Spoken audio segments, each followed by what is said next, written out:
Hitler in the house. Not since Nuremberg has there been a more rapturous applause, a more rapturous reception for an actual Jew-killing, genocide-enabling Hitlerite. That's what happened in the House of Commons in Canada last week. A 98-year-old man was cheered to the rafters, hailed, if I can use that word, because he'd fought the Russians in World War II. The teenage scribblers who pass for Canadian MPs are reduced to pleading stupidity. They didn't know that anybody fighting Russians during the Second World War was fighting for Adolf Hitler. But it gets worse, much worse.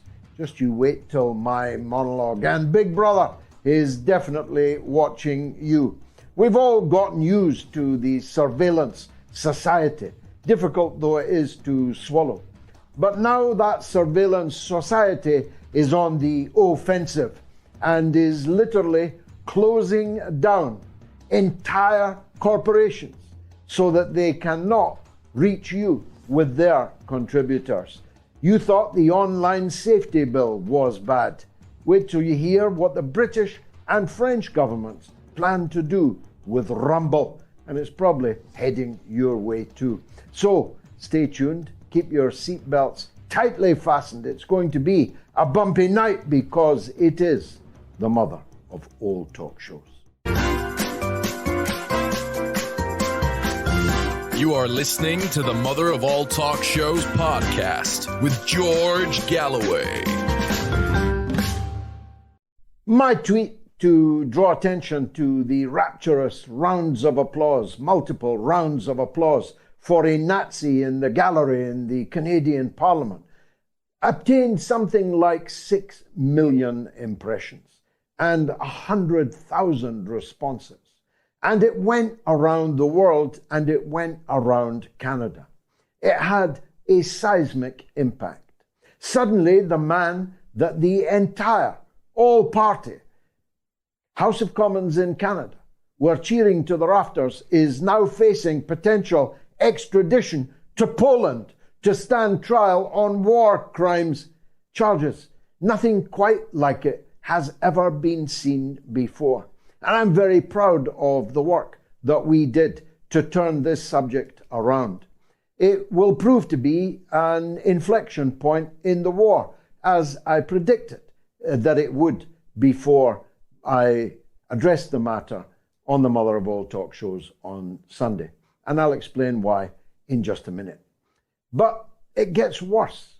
Not only did the entire parliamentary membership of the House of Commons in Canada rapturously receive this man, who was introduced as having fought the Russians during World War II. You would have thought that even a fool would realize that that must have meant, given he was 98 years old and from Ukraine, that he was fighting on the side of Hitler in the Second World War, when Canada was, of course, making a massive sacrifice of its young men in that war against Hitler. 1 million Canadian volunteers came to Europe to fight Nazism. And many of them lie in war graves in Normandy and elsewhere in Europe. And their war graves were crying out in agony at what the scene was as it unfolded in the Canadian Parliament. You could say it's a strong statement, but Justin Trudeau danced on the graves of these Canadian heroes who gave their lives against Hitler, whilst back home their Parliament was cheering a Hitlerite to the rafters.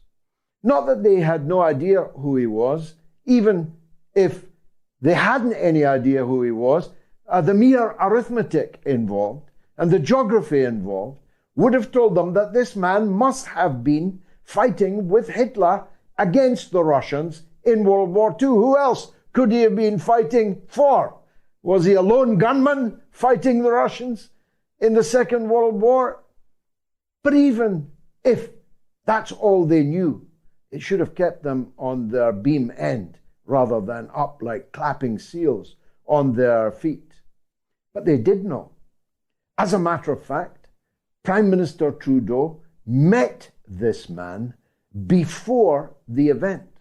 And thus the Speaker of the Canadian Parliament has been thrown to the wolves as a sacrificial goat.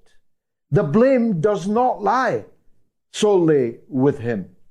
The blame lies with two others in the government, at least two others in the government of Justin Trudeau.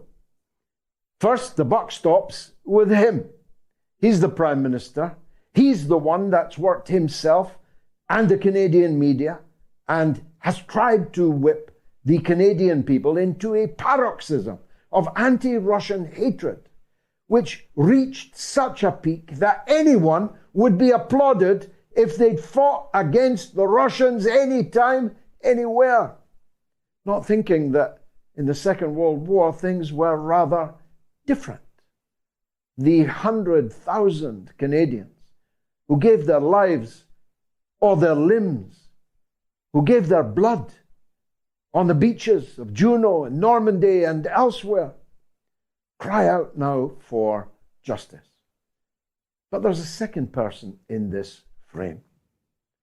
The second most important person in the Canadian government. Freeland is her name. She's the finance minister, the deputy prime minister, and undoubtedly saw herself as the next general secretary of NATO. That's right. After the Norwegian tailor departs, Christy Freeland intended to sail for Brussels and the top job in NATO. Now, this event would probably have knocked that on the head, because she was the one and is the one that next to Trudeau pushes hardest for this extremist line on the Russia-Ukraine conflict, such that Canada, once the kinder, gentler North American state, loved by most people in the world as a peace-loving place, has become the most warlike, the most warmongering, the most hawkish country in the Western world, and that is saying something. Britain running it a close second, the United States only third place compared to both of those. But there's another reason why Freeland will not be going to Brussels now. Because I can reveal to those who don't already know that Freeland's grandfather was a Nazi newspaper publisher in occupied Ukraine in the Second World War. He was the mouthpiece for Hitler, the pogroms, the Holocaust, the Waffen-SS, the Holocaust in the East, the mass murder at Babi Yar, the mass murder of Jews, of Poles, of partisans, of Ukrainians who did not want to collaborate with Hitler and the Nazis. She claims not to know what her grandfather did in the war. And if you believe that, I have a bridge here in London I could sell you going cheap. Freeland's grandfather was a Nazi propagandist during the fascist occupation of Ukraine in the Second World War. So begin to ponder this mix. Trudeau, the high-heeled Jack, as I called him, the walking, talking emblem of wokeness, has become such an obsessive against Russia and China that he has lost any sense of perspective. That's the only explanation there can be for meeting with a 98-year-old veteran of the Waffen-SS, the SS that was declared a criminal organization The whole organization. For those idiots who like to claim that not everyone in the Waffen-SS was bad. There are such people, actually liberal people, now claiming that on social media, but the Nuremberg Tribunal knocks that on the head. The entire SS was declared a criminal organization. Ipso facto, every member of it was, and if they're still alive, is a criminal, a war criminal, because the legion of atrocities, of massacres committed by these people is so long and so unspeakable anyway, that before the watershed it is difficult to adumbrate.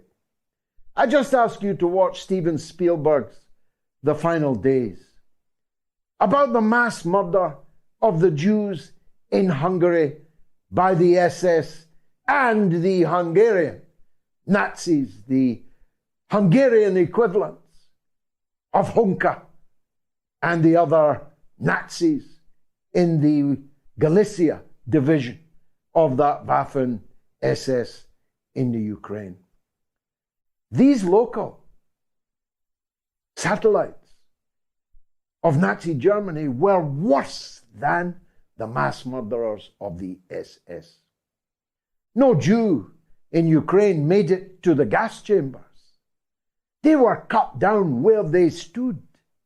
They were thrown into pits and mass murdered in those pits, covered in lime, after the final assassins had walked across their bodies, writhing in the pits, murdering anything that moved, just to be sure. Who did those mass murderings? The Germans stood back and smoked. It was the Ukrainian Nazis that committed the massacre of Babi Yar. Babi Yar, where hundreds of thousands of Jews and others were massacred, was carried out by Ukrainians, the very kind of Ukrainians, now celebrated in towns and cities all over Ukraine, with statues and streets being renamed and buildings called after them. And the kind of Ukrainian that got a standing ovation by every single member of Parliament in the Canadian Parliament just a few days ago. But it gets even worse than that. Do you know who was in the audience? Do you know who gave a standing ovation to a veteran of the SS mass murdering machine? Do you know who was also on her feet, rapturously applauding? That's right. The German ambassador to Ukraine. The German ambassador to Kiev was up on her feet, applauding. This is beginning to look like history repeating itself. We've got the official representative of the German government applauding an SS veteran in Canada. We've got German tanks on the ground, burning actually, in the Ukraine, on the Ukrainian steppe where once they invaded and came within a couple of kilometers of Moscow itself. Raus! Raus! Achtung! These words, this tongue, is heard again on the former territory of the USSR. This history is repeating itself. If not for what happened a few days ago, Freeland would have been in Brussels, running NATO. The first head of NATO was a former Nazi general. And the next General Secretary of NATO was going to be the granddaughter of the Nazis' chief propagandist in occupied Ukraine. And so what has happened and why this is an inflection point is that which had been an undercurrent about the Nazification of Ukraine is now burst wide open as a worldwide phenomenon. That's why they've all gone quiet over there. That's why the Twibbons are quietly being removed and pulled down. That's why Western statesmen are struck dumb. Did you hear Sunak or Cleverly or Blinken or Biden condemning what happened in Canada? I did not hear a word from them because, frankly, there's really not much that can be said. The balls burst. It's all out in the open now. That which Putin had claimed and was laughed at, the need to denazify Ukraine, and as it turns out, way more than Ukraine, is now clear and obvious to everyone. All over North America, there are monuments, shrines to Nazis, to members of the SS in Canada, in the United States, and everywhere where these former prisoners of war were sent. They are, of course, now second, third, fourth, fifth generations, the progeny of these mass killers. And not that many of them seem to have disavowed the ideology and actions of their forefathers. So we have a Nazi problem in the West. We have a Nazi problem in NATO. They have a big Nazi problem in Canada and a giant Nazi problem in Ukraine. Try selling that the next time you're asking your taxpayer to stump up even more scores of billions in your currency to keep that regime in Kiev afloat. Now, let me turn briefly to the other big story of the week. Newspeak. George Orwell's 1984 looking increasingly like an instruction manual rather than a novel warning us of the dangers of authoritarianism, of totalitarianism that we thought we had defeated in 1945, but we had not. Its seeds have proliferated and are now fructifying amongst the political class and the managerial class that work for them all over the Western world. The idea that the Online Safety Bill, now Act, in Britain, will allow a censor to decide what you can see, not on the television, not what you can listen to on the radio, no, what you can watch on the internet. The internet, the global frontier that was going to set us all free to find the points of view, the analysis that we felt we wanted or needed in order to make valued judgments on the great issues of the day, foreign and domestic. That internet in Britain is now in the hands of Ofcom and a woman you've never heard of, who can decide to tell YouTube, to tell Twitter or X or Instagram or Facebook or any of the other social media companies, take that down. Take George Galloway's show down. Not because he said anything illegal. Not even because they think it's misinformation. They call it malinformation, which means it might well be true, but we don't believe that that information is in the public interest. And if the social media company refuses to take it down, they will be fined up to millions of pounds for their refusal. And of course, that means they're going to take it down. And so, any day now, some of the people that you follow, that you go to for information or maybe just for an alternative point of view, will not be there because the British state censor has taken them down. Is that what your father fought in the Second World War for? Is that what your grandparents endured the Second World War for?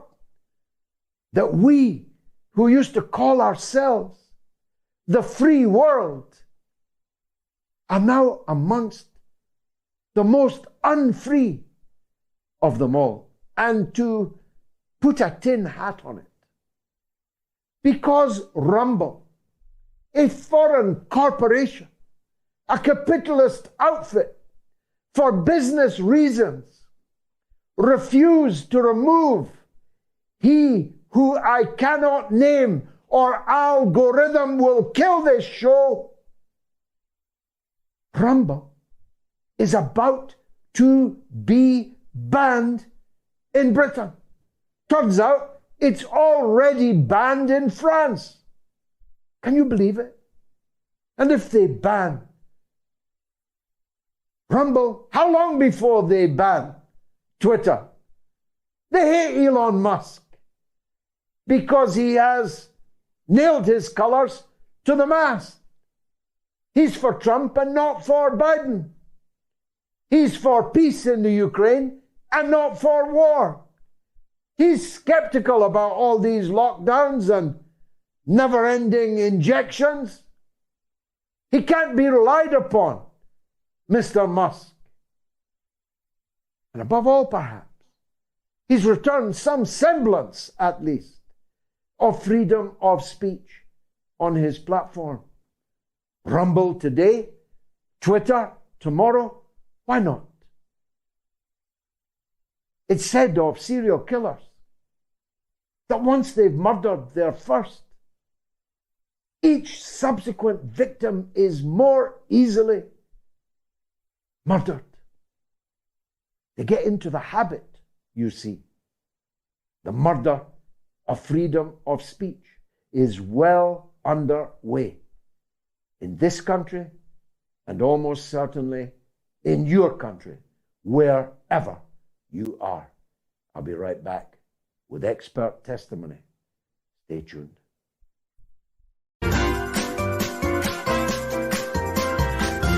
You are listening to the Mother of All Talk Shows podcast with George Galloway. Now, Big Brother is definitely watching me. I'm pretty sure he's watching Dr. Robert Epstein. He certainly will be after this show. Dr. Robert Epstein is professor, author, journalist, and senior research psychologist for behavioural research and technology, and an expert on big tech and the policing of social media. Dr. Epstein, thank you for joining us. I'm now past worrying myself about the surveillance society. I don't do things that I'm ashamed of, and therefore they can spy on me all they like. But I am very concerned that they may be poised to stop me speaking to other people like you and like the big audience for this show. Am I right to be worried? I know more about that probably than anyone in the world. And yes, you were right to be worried. Well, tell us, first of all, how we got here and where we now are and where they might be going next. Well, as you said yourself, the internet initially, the hope would be a kind of playground for ideas. It would level the playing field. I mean, no one foresaw what's actually happened. So what has happened? What's happened is that the content we see is controlled mainly by two very large monopolies, neither of which can be broken up. The antitrust actions being taken against Google right now in Europe and in the US are actually shams, complete shams.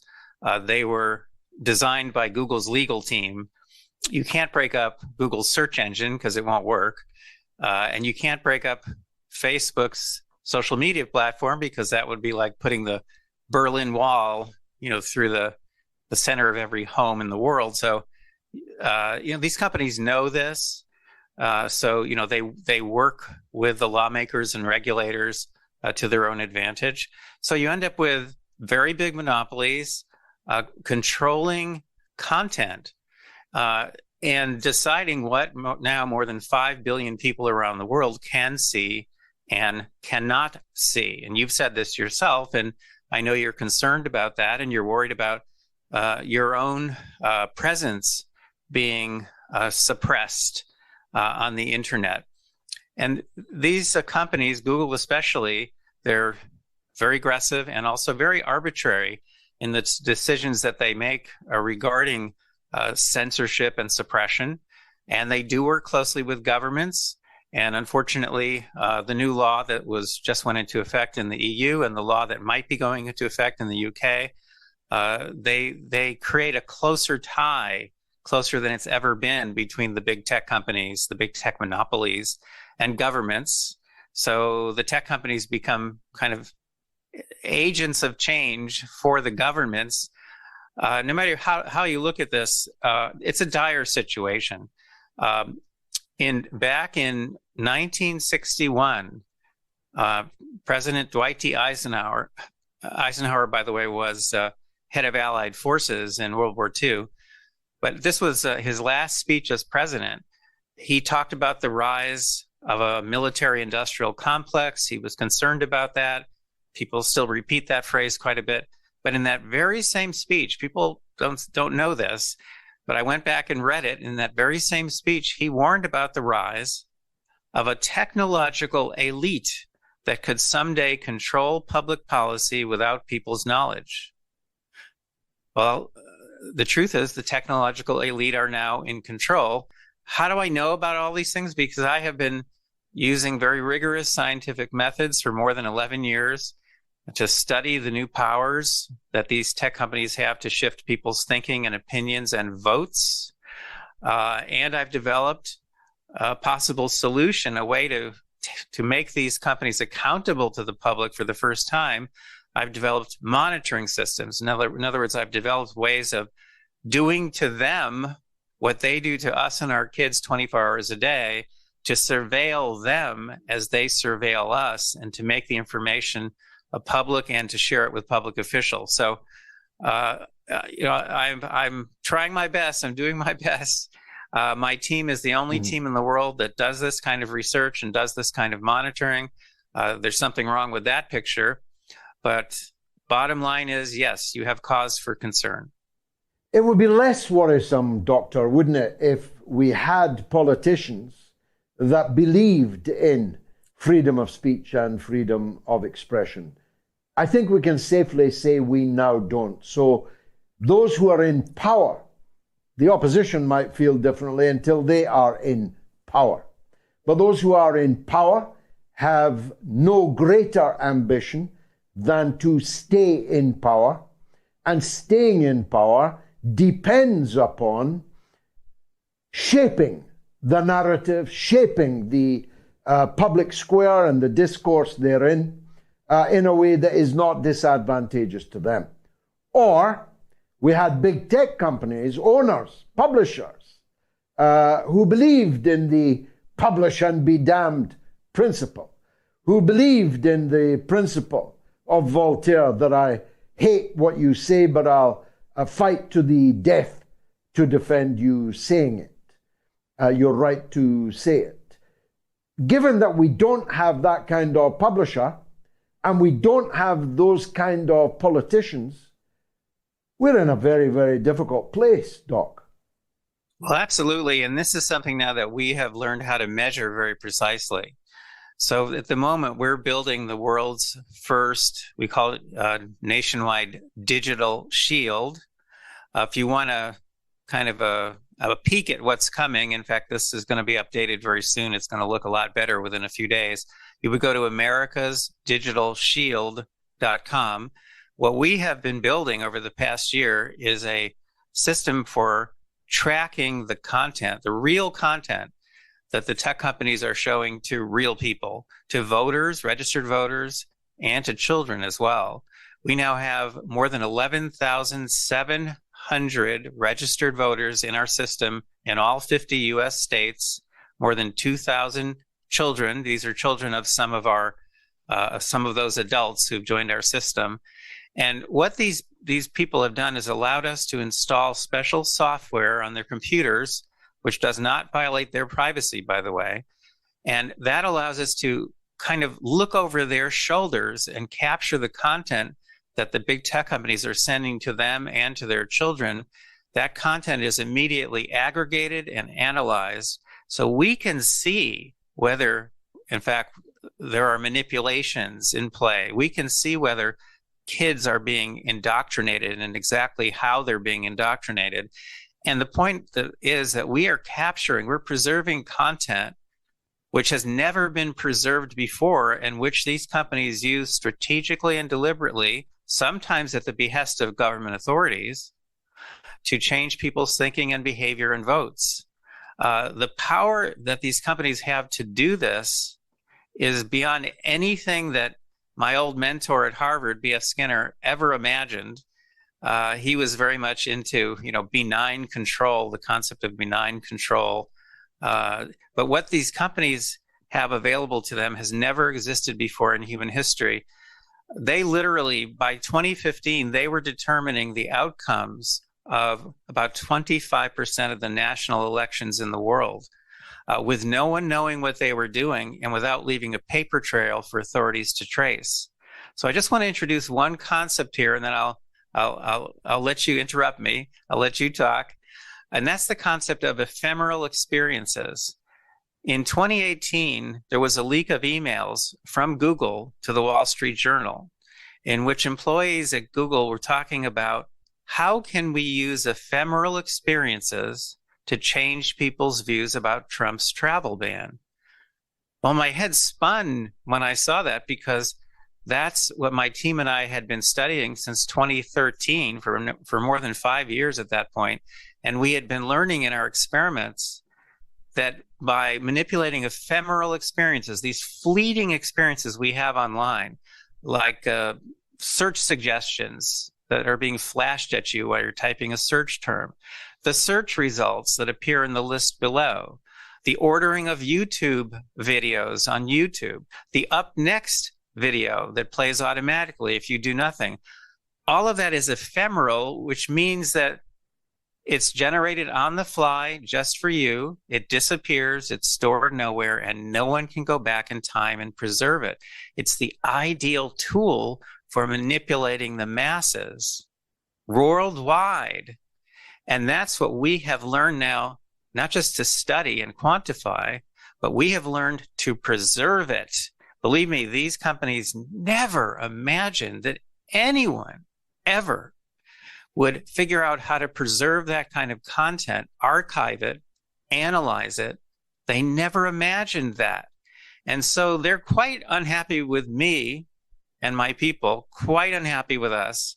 But meanwhile, we are forging ahead, and we now have almost 12,000 field agents, all registered voters in all 50 states. In recent months, we have preserved more than 45 million. We crossed the 45 million mark yesterday. 45 million of these ephemeral experiences. And we have been identifying the bias and the manipulations that these companies are using to shift people's thinking and opinions and votes. Now, they can't affect everyone. They're affecting the people who are undecided. But think about it. In an election, it's the people who are undecided who determine who wins, especially in close elections. And Google knows exactly who those people are, and they are using these techniques strategically and deliberately to shift votes. We know in 2020 that Google shifted more than 6 million votes to Joe Biden, whom I happened to support at the time. But still, I object to the fact that a private company that's not accountable to the public can shift that many votes.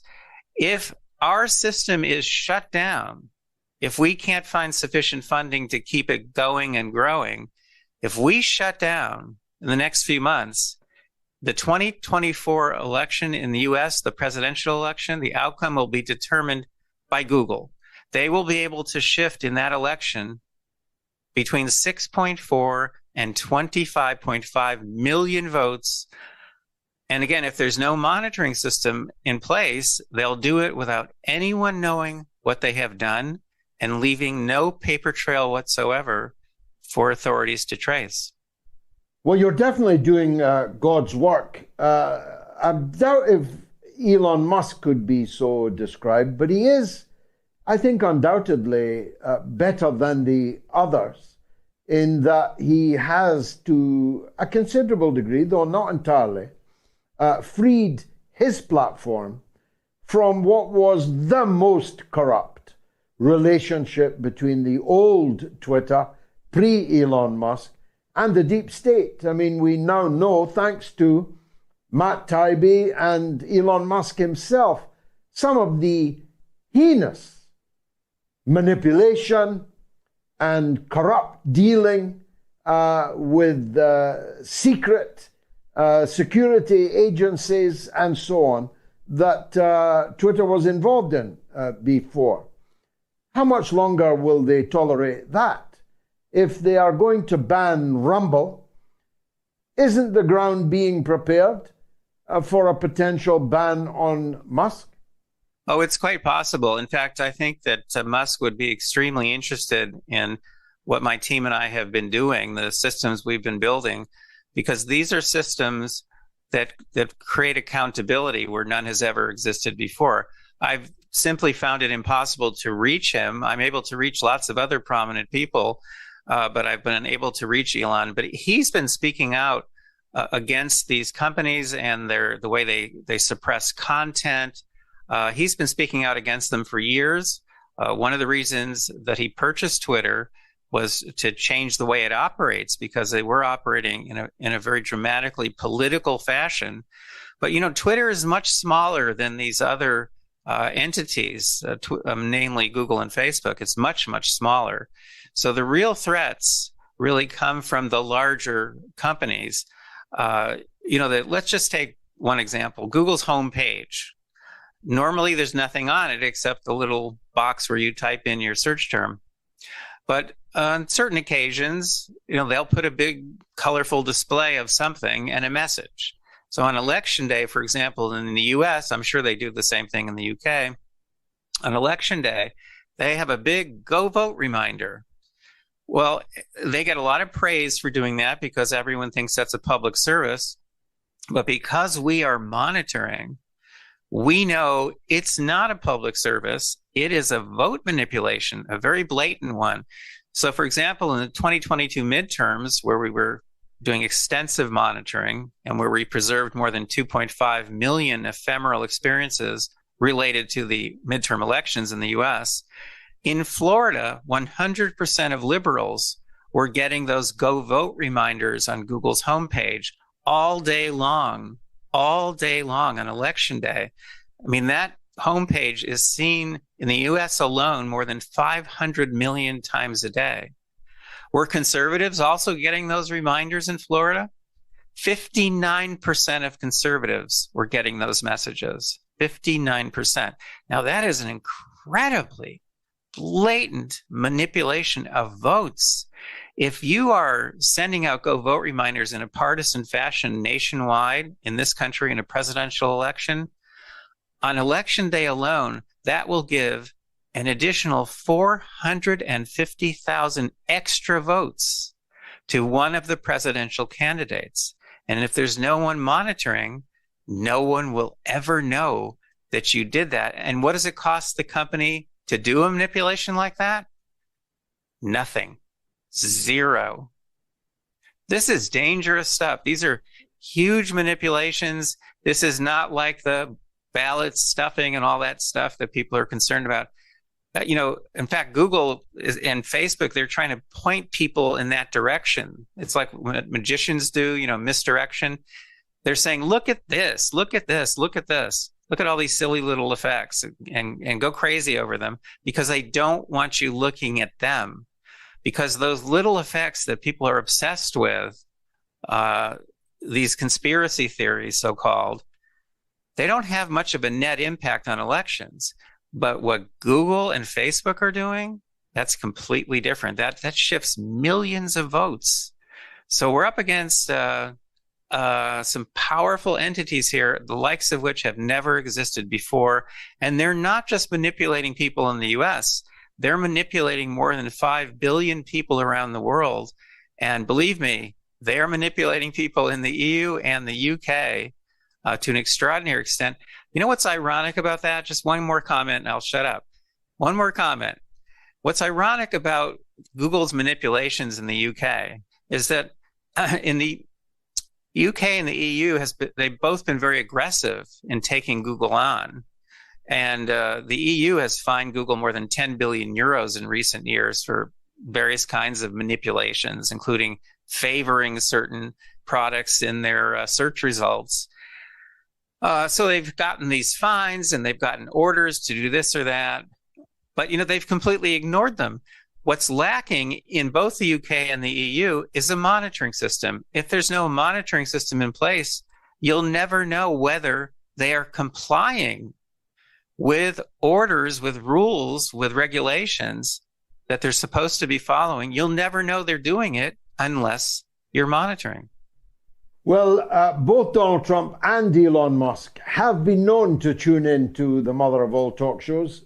2 million people every week do over the course of 7 days. I very much hope that they watched this interview, Dr. Epstein, and if they haven't, we'll do everything that we can to draw it to their attention. Thank you very much for joining us. Can I give out a link? Of course. People can learn more about my work and help to support it by going to mygoogleresearch.com. That's mygoogleresearch.com, and I hope very much that you'll help us. We're doing very important work, and we can't do it without your support. Thank you, Dr. Epstein. God's work indeed. Thanks for joining us. Let's hit the lines. Canada first, of course. Adam in Toronto. Welcome, Adam. What would you like to say? Hello, George. Thank you for taking my call. I just want to talk about the obvious incidents, of course, and also the woeful state of Canadian media. It took them 48 hours to actually cover the fact that the man who was celebrated was a Nazi. And Twitter got right into it within 3 hours. The first way I found out about that incident actually was by watching your show. So it got all across the pond, right into the UK, and I had to watch a British podcaster cover this incident properly.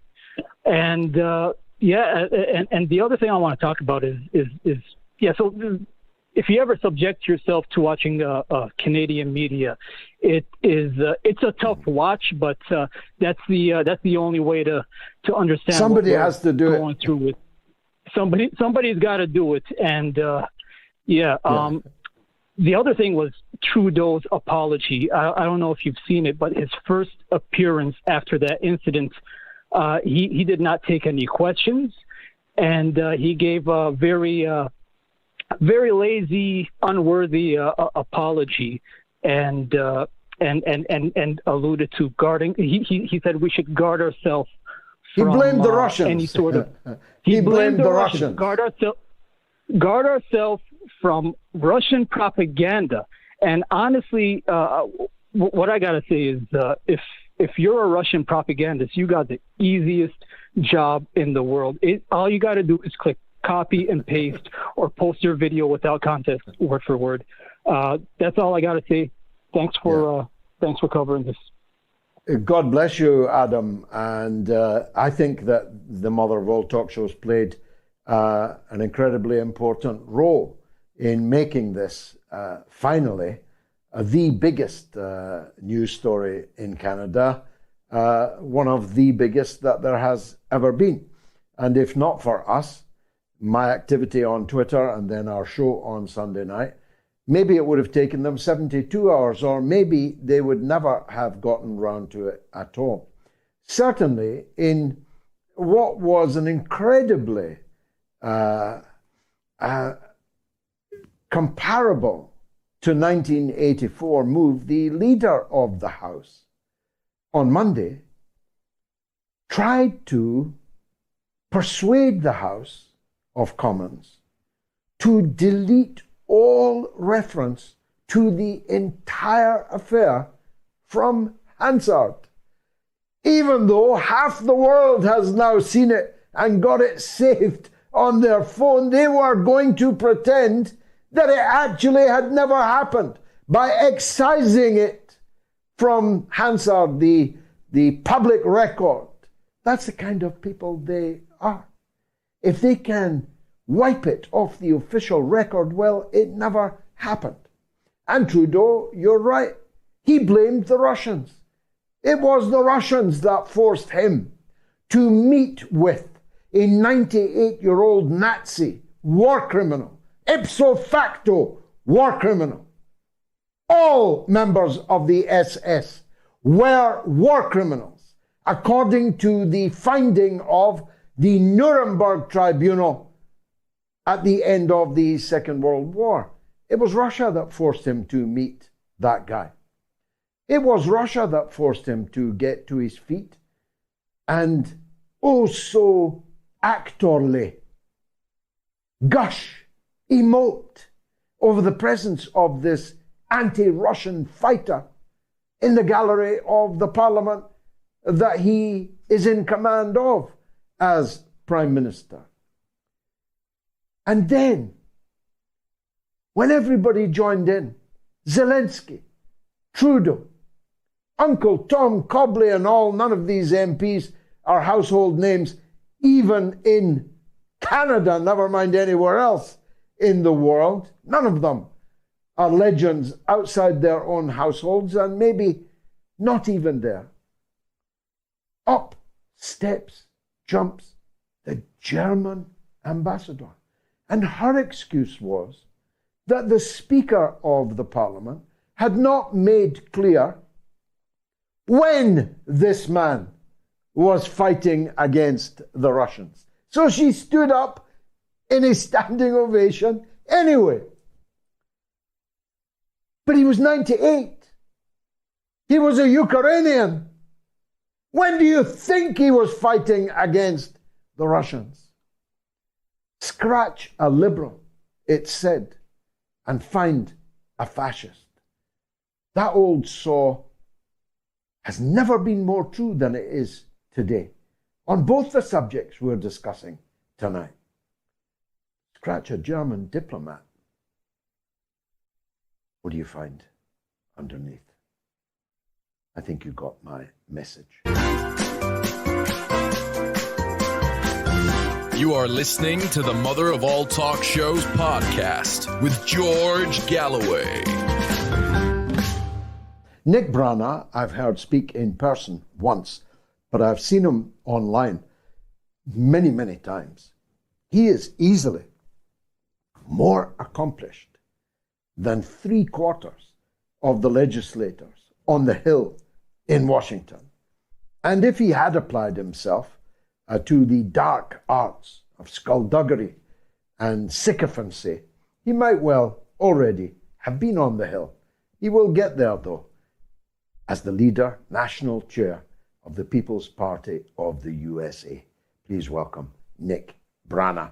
Nick, I'm a big fan, as you know, but I feel that we may have parted ways on our approach to the presidential election in the US. So let's get that out of the way first. I would ordinarily have automatically supported the candidate of the People's Party, although I would still have had a view on other candidates, a ranking, if you like, of who would be the very worst victor of the presidency. But I've got to tell you, for me, notwithstanding one in particular huge disagreement, I think that Robert F. Kennedy is the candidate behind which everyone should get. And it's not impossible in the polarized field that we have in US politics that an avenue is opening up for an RFK win.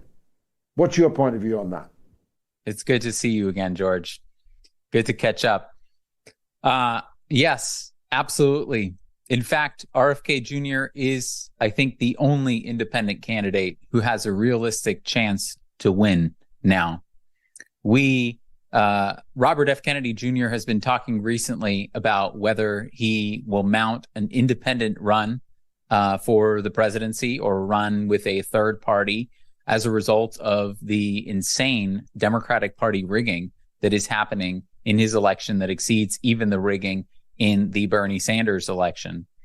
And if he does that, we did a poll, we commissioned a poll as the People's Party, and we found that, in fact, 63% of people would like to see him leave the Democratic Party and go independent, run as an independent, whereas opposed to 37% of people would rather see him stay with the Democratic Party.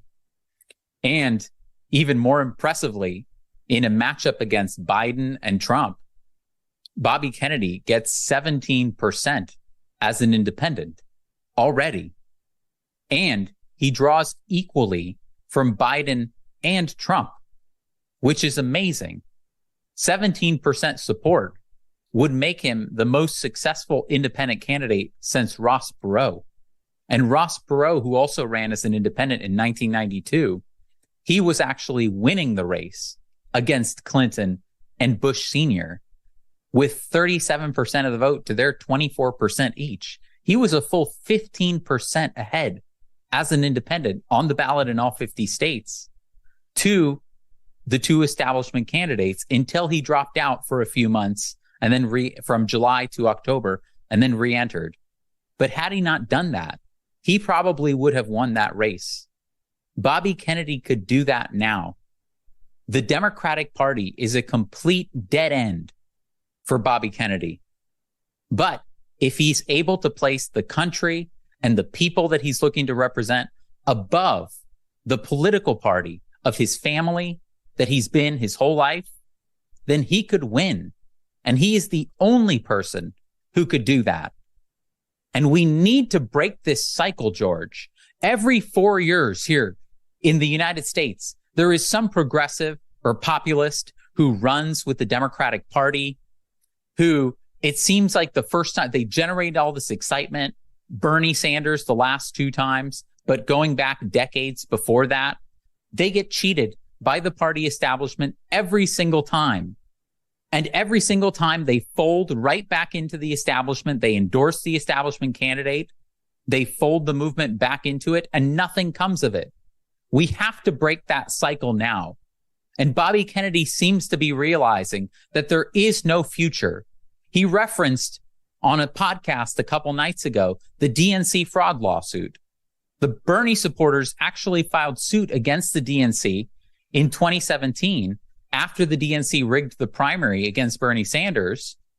And they said, you misrepresented the impartiality of the primary. It's in your DNC party charter that you have to give us a fair primary and we want our money back. Well, the party argued in court. It said, we're a private corporation and we're entitled to rig the primary, and we'll give the nomination to whomever we want. And so it seems to be dawning on him that the independent path might be the only one. And if he can do that, then we might finally break out of this cycle of jumping from Democrat to Republican, Democrat, Republican. He could win as an independent. Well, Democrat to Republican, Republican to Democrat, with nothing changing. It's not that, if choosing Tweedledee rather than Tweedledum made any blind difference, one could see the point, but nothing changes. It's a uni party. They have the same foreign policy. They have the same economic policy, the same. There are some hot button cultural issues, pronouns and the rest that might differentiate one from the other, although each will have a liberal and conservative wing within it, even on those issues. But nothing really changes. And breaking the cycle is what I have long been interested in. Throwing a huge spanner in the works so that those works don't work anymore. And I have never seen a candidate better qualified to be the president of the United States than Bobby Kennedy. I mean, on everything, on the economy, on the environment, on big pharma, on labor issues, and of course, most importantly, overwhelmingly most importantly, his determination to end the forever wars, to stop the United States' headlong rush into what could end the entire planet and the human race. What's not to love? In fact, he seems to be the only candidate, George, who understands existential risk, both from nuclear war, but also from engineered pandemics and from artificial intelligence. We are simply out of time as a country and as a planet. We're developing technologies that could now wipe us out. Bobby Kennedy understands this. He talks about it.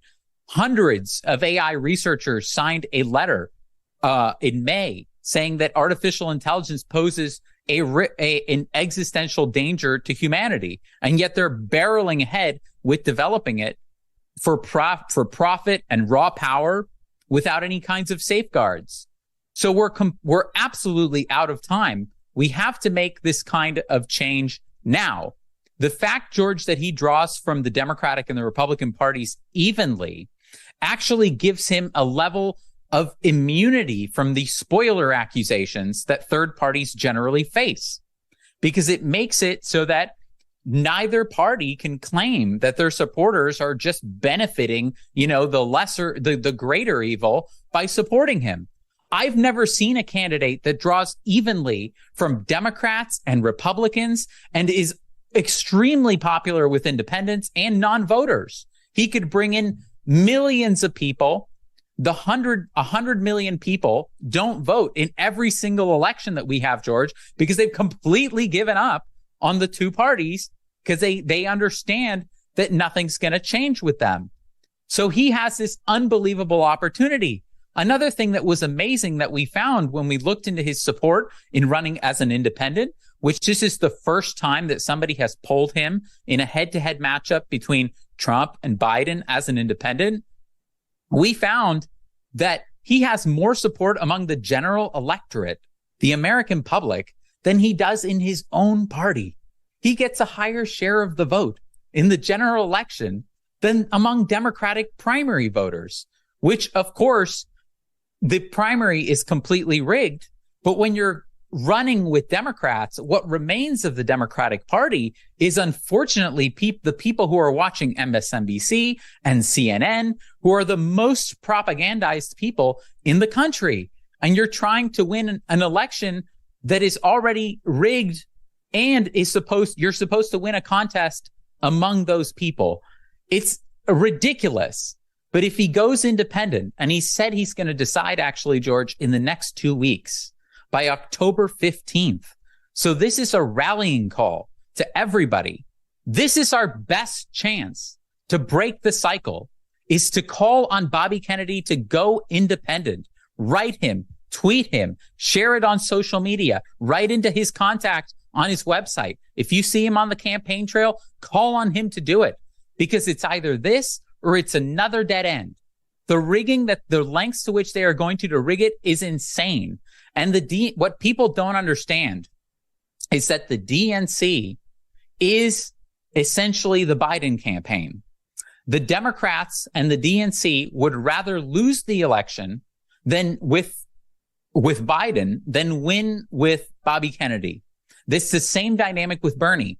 I was lobbying the superdelegates as Bernie's national political outreach coordinator in the 2016 campaign, on his campaign, and I was showing them month after month polls that showed that Bernie was leading Hillary by double digits against Trump in the general election.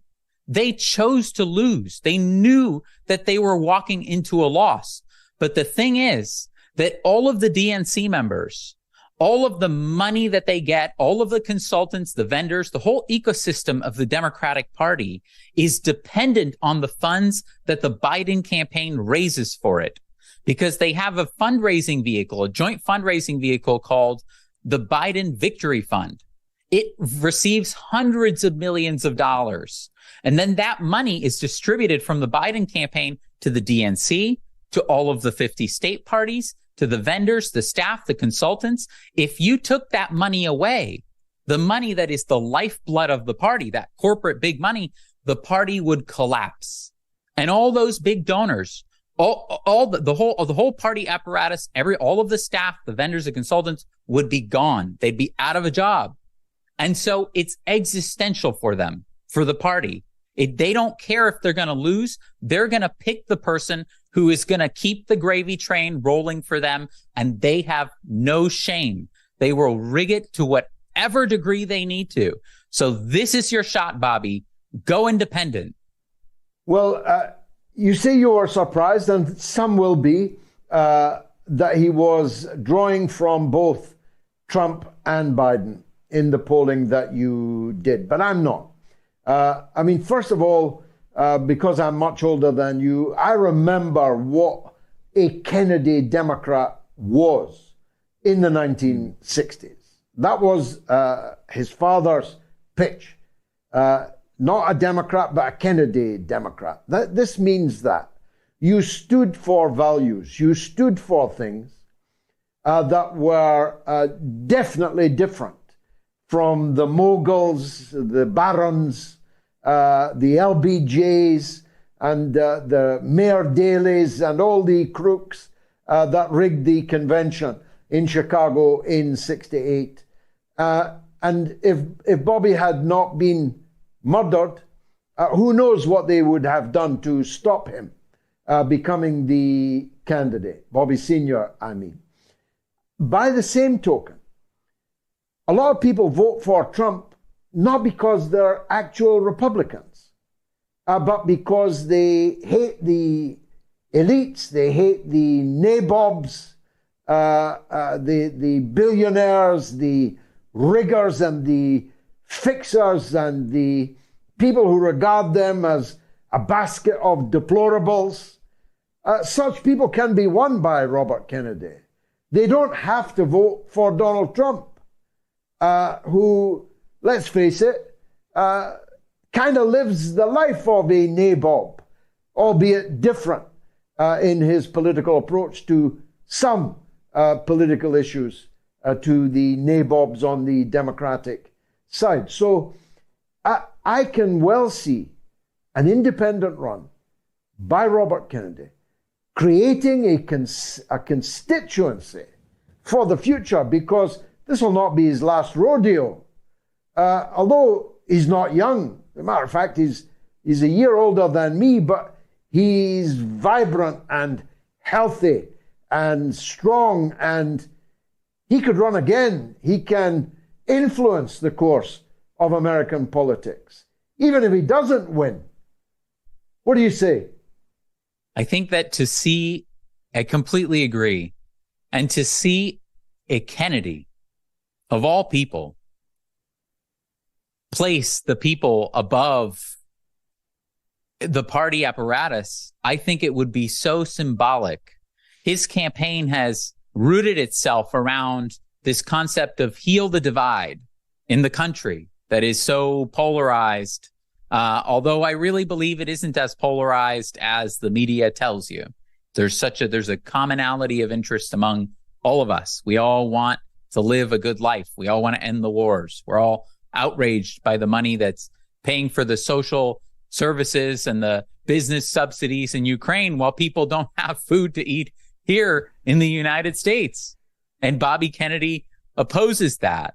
So I want to tell you something, George, that I actually sent him recently, that I emailed to him and to Dennis Kucinich, his campaign manager, another person I have a lot of respect for, in telling them why they should go independent and why they should take action, really, against this party, and that there's nothing left to save. This party has become the Democratic Party. It has become the party of Wall Street and big pharma and big tech and the CIA. It is an extension of those interests. It is like all of those deep state interests had come together and formed a political party. So here, even more so than the Republican Party at this point. And so here's what I told him. I said that people want someone who is going to fight as hard as they are desperate. It could be that galvanizing moment of national clarity and agreement that could catapult you forward. The ground is so fertile for that moment in this country right now. These are the moments that make campaigns. Bernie never had the courage to confront the party, but you can. Have faith in the movement that you have awoken to respond. Have faith in the American people. Have the guts to be bold and to take risks. People respect the fighting spirit. We won't defeat the machine any other way. Let's call the question on the Democratic Party, because if we don't, they will rob you blind and dash the hopes of everyone who supports your campaign. Then our country will be ripped apart by exploding war, poverty, dollar collapse, elite conflict, and before long, some existential catastrophe like a nuclear war, engineered pandemic, or weaponized AI. Amen. Nick Brana, I wish you were in the Hill. I wish you were on the ticket. One day, I believe you will be. Thanks for joining us on the Mother of All Talk Shows. It's been a marvelous show, I think. I hope you agree. And if you do, then the good news is I'll be back again on Sunday at the earlier time of 7 p.m. UK time. Now, I keep giving you this 2 million number. It may actually be well over that. There are so many people watching clips of the Mother of All Talk Shows. We no longer have the staffing resources properly to count them. But do bring along another viewer anyway. Good night.